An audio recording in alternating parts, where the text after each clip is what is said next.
tayo ngayon sa Batuqueri. Ayan, napadaan lang tayo guys. Napakaganda pala dito. No? So, dito kapag galing kayo ng Nueva Ecija, Talavera, galing kasi ako Talavera guys, nasa right side lang yung maraming kubo. Pero doon sa left side is wala siyang mga kubo. So dito lang talaga siya guys sa may right. Pero kapag galing ka ng Baler or Dingalan, nasa left side. So napakaganda.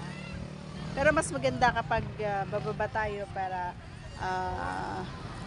mag-swimming. Pero dahil napadaan nga lang tayo, pinapakita ko lang sa inyo guys.